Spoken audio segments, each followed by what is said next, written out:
¿Cómo están mis queridos no pertenecientes? Pues bienvenidos una vez más a Desde el Alma y pues hoy me siento muy gustosa porque nuevamente nos acompaña el doctor Alejandro Aguila Tejeda, quien actualmente es el presidente de la Red Mundial de Suicidólogos y es el fundador y director del Instituto Hispanoamericano de Suicidología AC, y pues también fue mi maestro en dicho diplomado. Y nos da mucho gusto que nuevamente nos acompañe, hablando un poquito de cómo está el panorama en este 2022 en relación a el tema del suicidio, un poco cuál es la perspectiva, cuáles son un poco los grupos que pueden estar en mayor riesgo. Y bueno, estas serán un poco las líneas que estaremos tratando en el programa. Alejandro, bienvenido nuevamente a Desde el Alma.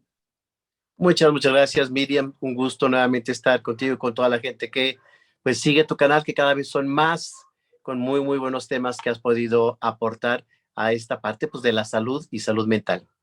Gracias, Alejandro. Pues para empezar el tema, cuéntanos cómo iniciamos este 2022, cómo empieza el tema del suicidio. Sé que cada cierto número de periodos se sacan estadísticas de cuánta gente tiene determinado número de muertes, no sé, por depresión, por suicidio. En el caso del suicidio, ¿ha seguido a la alza este tema o ha habido alguna disminución? ¿Seguimos igual? ¿Y qué grupos son los que se están viendo más afectados ahorita que iniciamos este año?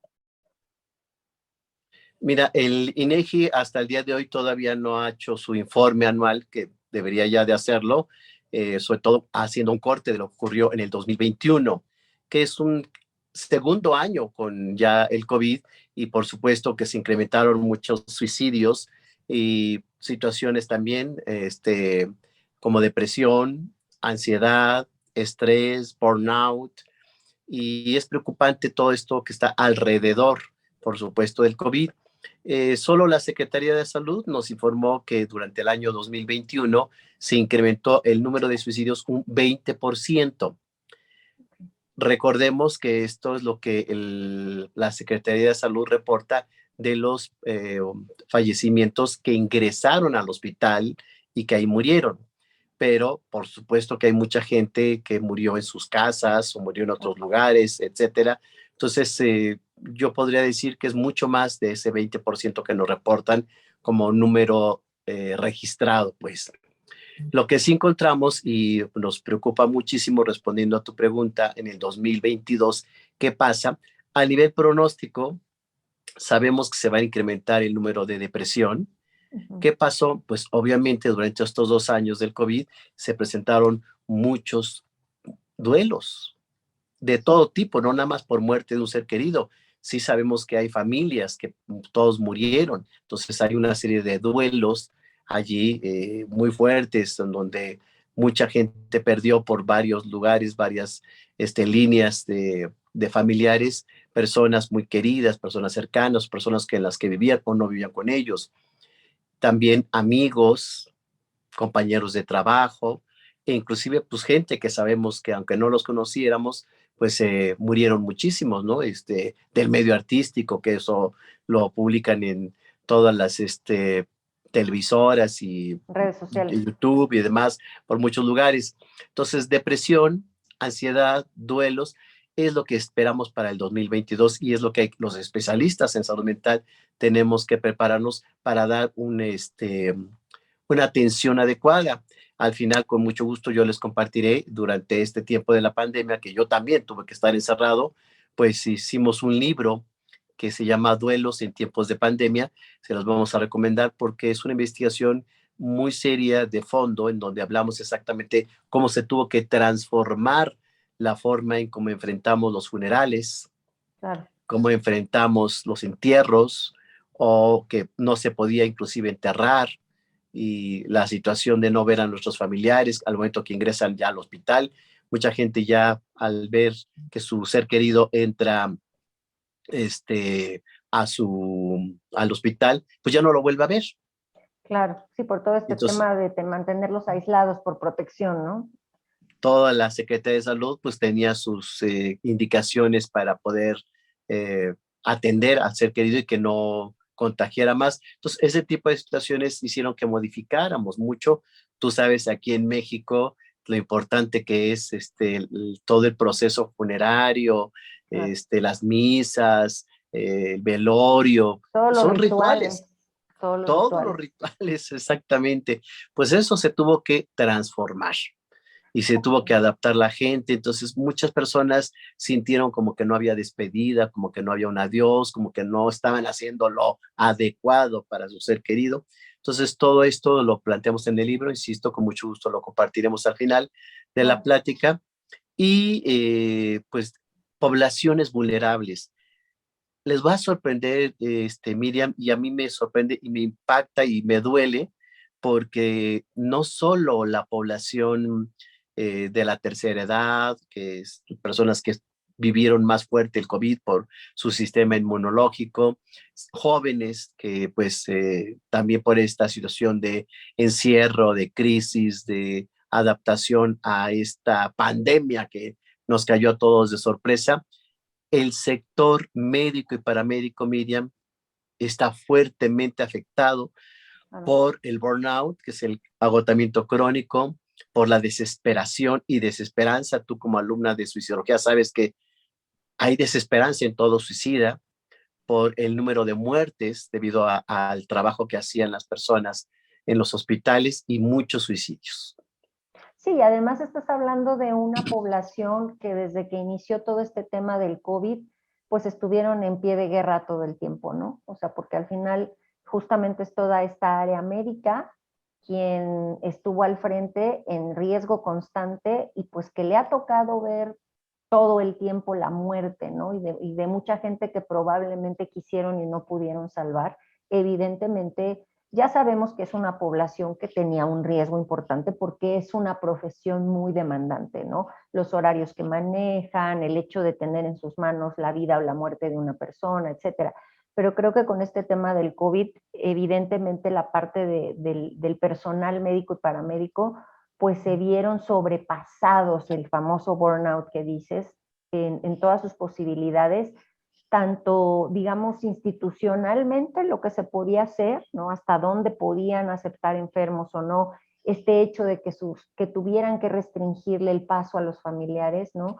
Y además eso, una constante pérdida de gente, y que aparte ellos tampoco podían procesarlo, y además este eminente riesgo en el que a mí también me puedo contagiar y yo también me puedo morir. Sabemos, creo que a todos conocimos a algún médico o que murió en el acto de ayudar a otras personas, ¿no? Entonces, sí creo que es una población, creo que algo que pasa mucho, Alejandro, no solo con los médicos, también con los psiquiatras, con los psicólogos, creo que a veces socialmente como que nos olvidamos que antes que ser médicos, psiquiatras, psicólogos, somos personas, ¿no? Y que sí tenemos una labor y una vocación que hacemos con gusto, pero que detrás de eso existe un ser humano que siente, que le impacta la muerte, que se genera tristeza, ansiedad, que se cansa, ¿no? Y creo que a veces también como sociedad, yo recuerdo que muy al principio del COVID, a los médicos se les atacó mucho un poco por reacción, ¿no? ¿Te acuerdas que hubo algunas noticias en donde se decía que a los médicos se les estaba violentando un poco como buscar a un culpable, donde sacar toda la ira que la gente estaba teniendo ante todas las cuestiones que surgieron del COVID, pero creo que a veces nos falta un poco de sensibilización para el grupo de ayuda de la salud, ¿no? O sea, son como una especie de Robocops, y no, atrás de eso hay una persona que evidentemente si a lo mejor no está recibiendo tampoco la ayuda emocional, si pasa todo el día en áreas de riesgo y viendo muerte, pues evidentemente esto te va a llevar a tener un alto grado de desesperanza, ¿no? Eh, yo quisiera preguntarte, tú mencionaste algo que actualmente oímos mucho, mucho más de antes del COVID, ahorita esto está mucho más fuerte, tú lo dijiste, que es la depresión, la ansiedad, la angustia. ¿Cómo podría una persona, sin caer en una paranoia o en una exageración, hacer una especie como de autotesteo para decir si mis niveles de depresión están altos o de algún ser querido, o si los niveles de ansiedad o de angustia que está viviendo mi hijo, mi esposo, mi pareja, yo mismo, yo misma, me está rebasando. ¿Cuál? Fíjate que aquí hay que destacar algo importante. Tú, yo y toda la gente que nos hace el favor de vernos y de escucharnos, el mundo entero, perdimos algo. Perdimos la salud, perdimos la libertad, tuvimos que adaptarnos a cambio. Entonces, detrás de toda depresión hay pérdidas. Por eso es tan fácil caer en una depresión. Y qué bueno que lo preguntas, porque ahí es necesario que la gente sepa que hay 20 síntomas, los más frecuentes que establecen los manuales respecto a cómo detectar la depresión. Yo les voy a mencionar los 3 más comunes. Mucho ojo, si hay alteraciones en el dormir, que la gente duerma mucho o duerma poco.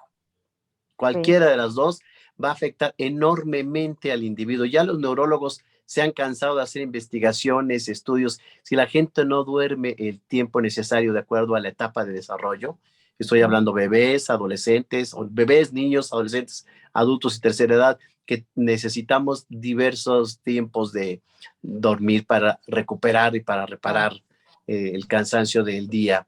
2, si hay alteraciones en la alimentación. Cantidad de gente, Miriam, durante la pandemia engordó. Cierto. Sí, Y no pues nada más eso era de porque que te llevan la cerraron los comida a tu gimnasios. casa, exacto, ¿no? La cantidad de coma, no hago la misma actividad, ya no salgo, ¿con qué lleno mi ansiedad? Comiendo. Exacto, exacto. Sí, entonces, mucha gente empezó a comer, sobre todo comida chatarra, por supuesto a engordar y por supuesto a deprimirse. Claro. Imagínate cómo es ese ciclo, ¿no? Ansiedad, tensión, encerramiento, engordo, me deprimo. Bueno, son las cuestiones más frecuentes. Y tercero, que hemos visto mucho es la anedonia. Es la incapacidad para disfrutar cosas, para gozar lo que antes se tenía de disfrute, etcétera. Yo a muchos de mis pacientes que empecé a verlos vía Zoom, les comentaba, es que tiene que ocupar su mente y su tiempo en cosas que les gusten, que les interesen, aprovechen, hay clases de inglés gratis, que te gusta tocar la guitarra, un instrumento es gratis, ahorita la internet nos ofrece muchísimas cosas, visiten museos, vean países, tutoriales, libros, audiolibros, bueno, todo lo que nos ofrece internet, entonces la intención es que se ocuparen. Pero si una persona no duerme bien, no come bien y empieza a tener ese desgano por la vida, es preocupante. Y normalmente la mayoría de los manuales nos hablan que si esto ocurre más de 2 semanas, allí tenemos que buscar la ayuda profesional porque podemos caer en un estado de depresión profunda y es más complejo salir de ella. Fíjate que esta parte del disfrutar es algo que creo que vimos mucho en el confinamiento. Precisamente creo que tú lo dices bien, perdimos todos la libertad de hacer nuestra vida como la hacíamos antes. Simplemente ya el tener que ponernos un cubreboca para salir a la calle, para entrar a cualquier lugar, ¿no? El ya no poder, algo que yo considero bien importante, sobre todo en sociedades latinas como la mexicana, donde somos gente de mucho contacto físico, esta cuestión de ya no nos podemos tocar, ¿no? De ya no podemos abrazarnos, de besarnos, de esta cercanía que nos era como tan cálida y ahora todo es como pues como de lejitos y primero te pido permiso y a ver si no te incomodas, ¿no? Creo que esta no es nuevamente, ¿no? El tema del suicidio, el tema de las cuestiones de salud mental, por lo general suelen ser multifactoriales y evidentemente todo lo que es post-COVID ha sido esto, ¿no? No es un elemento, son varios que sumados evidentemente nos llevan a tener pues justamente estos incrementos de los que estás hablando ya, porque además se suman cosas muy fuertes a nivel económico, por ejemplo, de todos los rezagos que existen en las economías del mundo a partir de que tanta gente ya no pudo sostener sus negocios, obviamente hicieron cortes de personal, en fin, ¿no? O sea, ha sido, creo que globalmente un antes y un después, evidente. Tiene que haber, como mencionas que lo hablas en el libro que hiciste sobre el duelo, en efecto tiene que haber una transformación de las formas en las que vivimos la muerte, en las que vivimos la pérdida, en las que vivimos nuestros rituales para despedirnos, pero todavía las generaciones eh, que lo estamos viviendo nos cuesta, ¿no? Quizás sobre todo los que ya somos, digamos, como de los 40 para arriba, porque estamos muy hechos todavía a la antigua, ¿no? O sea, nos hemos adaptado a las redes sociales, nos hemos adaptado al mundo digital, a ser cibernautas, pero todavía existe mucho esto de hacer las cosas pues, como las conocíamos. Y evidentemente hay una resistencia al cambio, ¿no? De sentir que nos falta esa convivencia para despedir a alguien, de sentir que nos falta ese apapacho, de sentir que nos falta esa cercanía. Y es una adaptación, ¿no? A final de cuentas es un proceso que nos va a llevar tiempo. Ahora, yo quisiera preguntarte algo. Por ejemplo, en la red de suicidólogos y en general las acciones que se están tomando a partir de instituciones educativas como el INISAC, a partir de políticas que se pueden estar revisando, a partir de las áreas médicas, de salud, de toda la gente que se dedica al tema de la muerte, pero muy concretamente del suicidio, se están, no sé, generando algún tipo de prácticas preventivas. ¿Cuál sería un poquito la tendencia de intervención, al menos que esté en proceso o en ideación, para poder contener un poquito estos incrementos que está habiendo en suicidio por temas de depresión, ansiedad, pérdida, etcétera? Tocas una palabra que necesitamos entenderla desde la parte clínica, la parte de investigadores que somos. Para poder tener una acción, necesitamos investigar. Y realmente ahorita todas las investigaciones que están saliendo respecto a los efectos colaterales del COVID, efectos post-COVID, etcétera, son como avances que se tienen, pero necesitamos todavía saber, falta tiempo para cocinar todo esto, por llamarlo de alguna forma, y entonces hacer una intervención adecuada.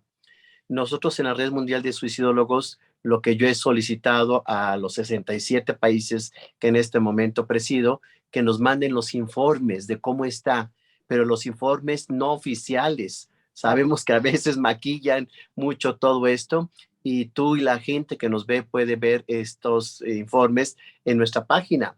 En la página tenemos una sección especial de la Red Mundial de Suicidólogos en donde estos 67 países nos empiezan poco a poco a enviar la información desde lo que se ve en los consultorios, en el sector salud, en los hospitales, en el ámbito, cómo se vive, ¿no? Más allá de las cifras que oficialmente se puedan manejar, como tener este enfoque más humano, más personalizado, y yo creo que esa sería nuestra aportación por parte de la red, sumado a que de varios países les vamos a compartir la información. Se están haciendo congresos, coloquios, simposios, encuentros y muchas actividades científicas. Y aquí te adelanto una primicia para ti y para toda la gente que nos hace favor de vernos y escucharnos, que el actual representante de la Red Mundial de Suicidólogos de México, el psicólogo Raúl Rojo Ruiz, él tiene una iniciativa que yo aplaudo y estoy apoyando, se llama Avisa, Años de Vida Saludable. Fíjate qué importante, Miriam, años de vida saludable. Tú, yo y toda la gente que nos ve, sabe que al momento que llegó el COVID empezó a reflexionar el cerebro de todas las personas que la vida no la tenemos comprada. La finitud, en efecto, así es. Entonces, qué importante esta propuesta que nos da el psicólogo Raúl Rojo Ruiz, en donde va a dar 22 pláticas durante estos 12 meses, 2 pláticas por mes, precisamente sobre salud mental, sobre suicidio, depresión, temas que le interesan mucho a la gente. Va vía Zoom, se va también a manejar en YouTube, también se está manejando en la página, se está manejando redes sociales como Facebook, gratuitamente. Sí, eso Los es muy importante. miércoles. Entonces, imagínate qué padre que especialistas a nivel mundial puedan a través de esta red decir qué está pasando, cómo podemos enfrentarlo, cómo prevenirlo, a dónde ir y atendernos, todas esas áreas que se pueden manejar, ya la estamos haciendo como propuestas y esta es nuestra aportación al mundo. Aquí me surge una pregunta de actualización, Alejandro. Tú que estás en constante contacto con terapeutas, no todos suicidólogos, ¿no? En entrevistas, en otros países incluso. En general, ¿cómo está ahorita la parte psiquiátrica, la parte psicoterapéutica? Es decir, toda la comunidad de terapeutas que damos servicio a las personas en este acompañamiento de la salud mental, cómo se recibe hoy en la comunidad el tema del suicidio. Recordemos que es un tema que incluso entre los mismos psicólogos y psiquiatras por mucho tiempo ha sido un tema incómodo. Sabemos que la palabra suicidio por sí misma genera silencios, genera como desvíos. Esto es parte de lo que el INISAC ha tratado, por ejemplo, de hacer, ¿no? Que los terapeutas abran este campo de acción y tengan las herramientas específicas que se necesitan para poder atender una persona con riesgo suicida, que no a veces se tienen solo con la preparación previa de una carrera de psicología o de alguna otra especialidad. Hoy en día, en pleno 2022, después de estos 2 años de confinamientos, de post-COVID, entre comillas, post-COVID, ¿cómo está tomando el suicidio, cómo lo está integrando como parte de esta realidad compleja la comunidad psicoterapéutica? Te voy a dar una mala noticia, una buena noticia y una solución. Ok. ¿Te parece? Me parece. Mira, la mala noticia, y esto aquí en México es una realidad, es que los hospitales psiquiátricos cerraron sus puertas, Okay. empezaron a se convirtieron en hospitales COVID. Okay. Esto es entendible desde el sector salud, en el sentido de que pues lo prioritario era que la gente no se muriera, ¿no? Claro. Entonces, esa es la mala noticia porque los psicoterapeutas no teníamos dónde internar a nuestros pacientes. Claro. Nos ató de manos muy fuerte. Aquellos pacientes que ya estaban en hospitales psiquiátricos que se les estaba dando consulta externa, pues ya te imaginarás, no hay para cuándo, no hay fecha. Uh-huh. Y tercero, grave, muchos que le estaban dando medicamentos también se los suspendieron. Ok, o sea, también se quedaron sin muy este apoyo médico, la gente que tomaba. fuerte. Entonces, es otro factor más para, pues obviamente, deprimirse, estar ansioso, recaer, pues, ¿no? Claro. Esa es la mala noticia. La buena noticia es que la comunidad de psicólogos, psicoterapeutas, psiquiatras, psicoanalistas, abrimos nuestros consultorios inclusive para atención gratuita vía Zoom. Mucha gente del campo de la salud mental ponía sus datos y con mucho gusto mándame pacientes y yo los atiendo y dábamos informes y subíamos a las redes sociales informes. Yo no solo tengo este libro, escribí varios artículos que los encuentran en la página, que pues están gratuitos para cualquier persona que los pueda tener en su celular, en su tableta, en su computadora, que los pueden compartir. Es decir, todos hicimos una aportación humana.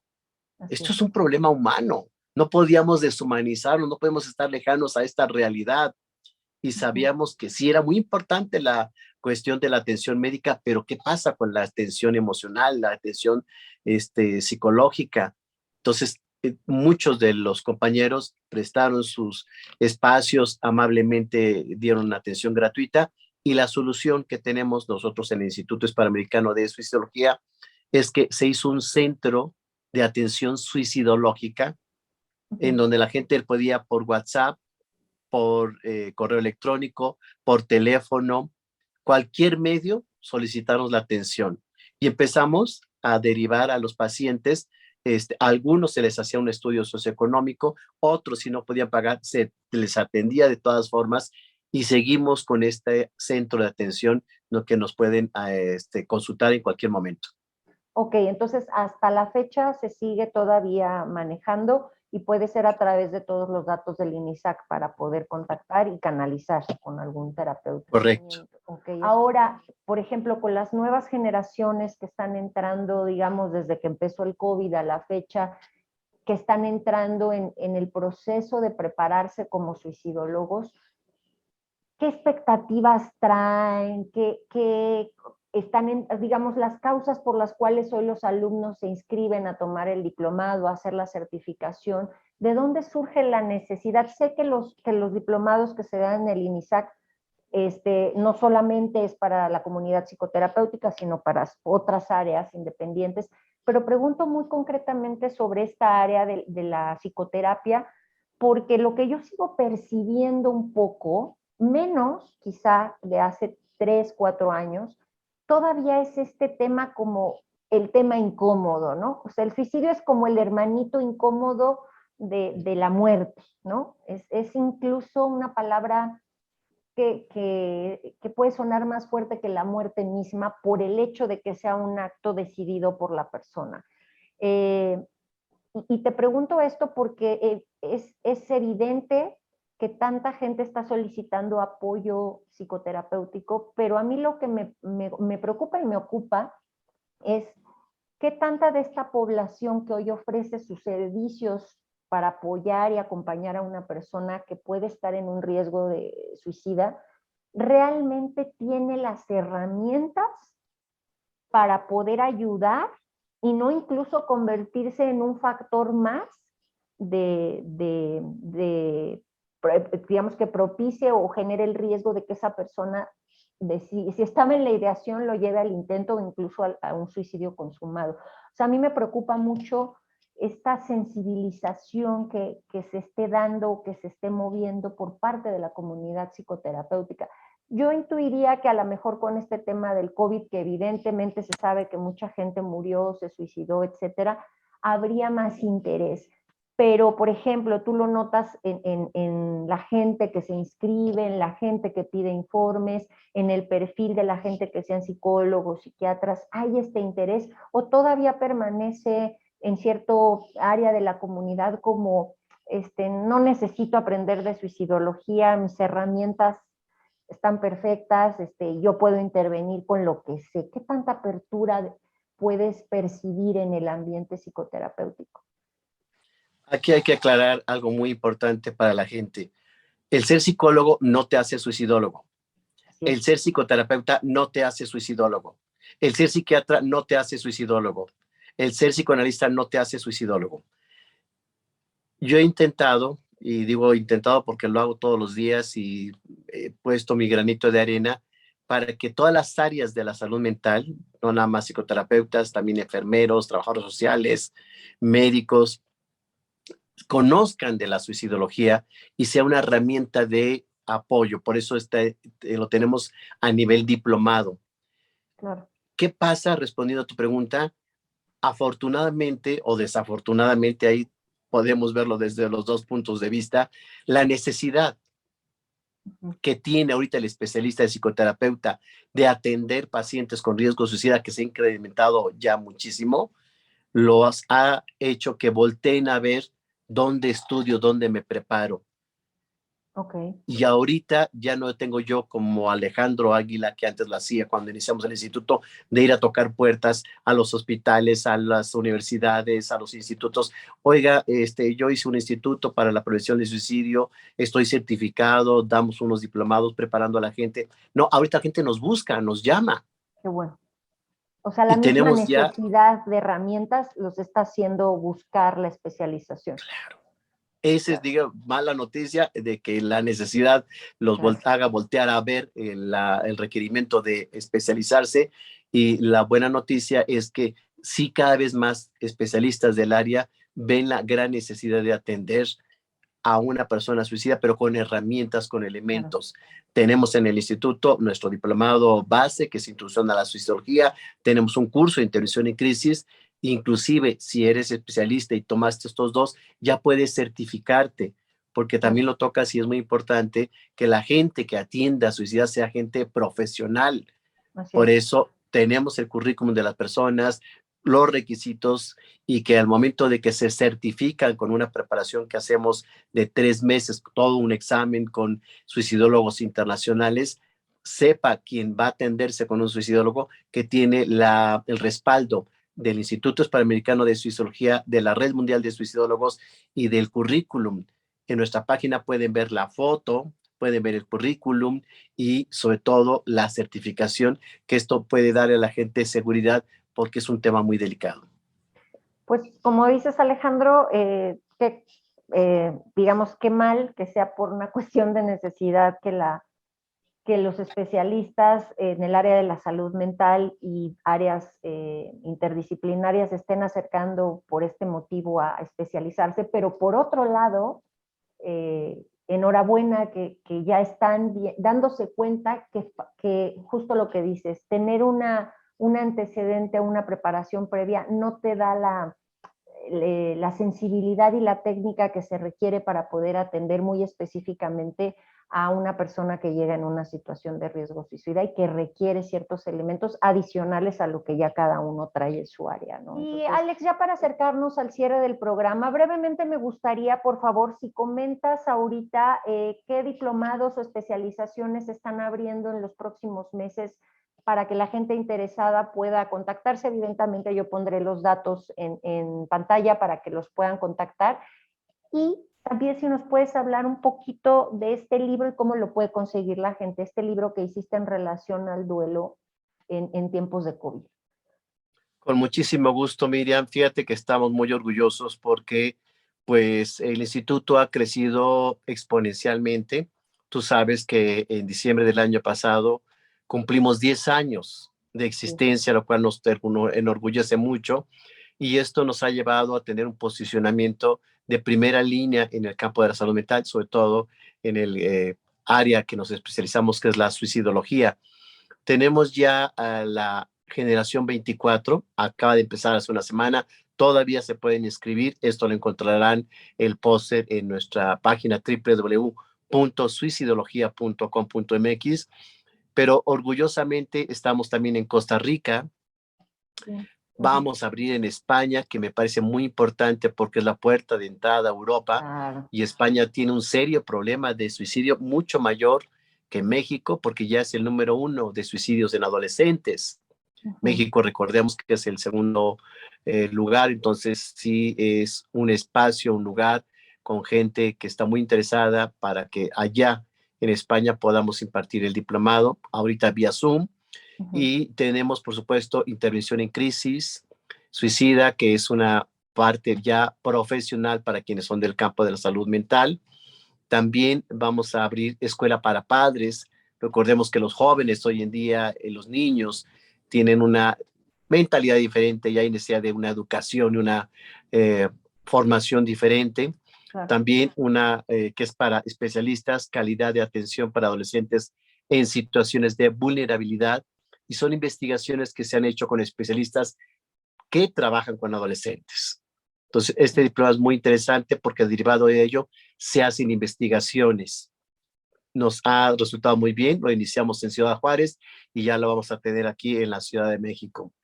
También logoterapia, tanatología, que son nuestros complementos para la suicidología, y pues nuestro trabajo, diríamos, con el que nos coronamos, que es la certificación, que esto se hará ya en mayo. Recordemos que son especialistas suicidólogos internacionales de Argentina, de Uruguay, de Perú, de España, de Colombia, de Costa Rica, de Guatemala. Entonces, están gente que de alto nivel, personas que han trabajado toda su vida en la suicidología y pues nos hacen el favor de impartirnos clases y preparar y profesionalizar a la gente para una adecuada certificación. Y pues respondiendo a inquietud y como lo prometimos, aquí está, espero que se pueda ver. Pero si nos puedes hablar un poquito de este libro y dónde lo consigue la gente que le interesa. Este libro, que se llama Duelos en tiempos de pandemias, está realizado por, para mi gusto, una de las mejores y más prolíficas escritoras de tanatología, Mari Carmen Castro, quien tiene mucha experiencia en el campo, 18 libros escritos con respecto a tanatología, y platicando, porque somos amigos, y así en una charla de tarde, me dice: Alejandro, es que los duelos son diferentes, ¿por qué no escribimos algo? Entonces empezamos a armarlo, a conjuntarlo y lo edita el Instituto Hispanoamericano de Fisiología. Lo encuentran allí en nuestras instalaciones o nos escriben y los mandamos. El libro cuesta 300 pesos y pues nada más es más el envío hacia el lugar donde quieran que se les haga llegar. Pero es un libro tan interesante donde el primer capítulo que tuve el honor de hacer, explico cómo se vivió otras pandemias. Y créeme que fue mucho peor de lo que lo estamos viviendo hoy en día. Claro. Hoy tenemos internet, tenemos tecnología, tenemos avances médicos, profesionales de conocimiento, epidemiólogos.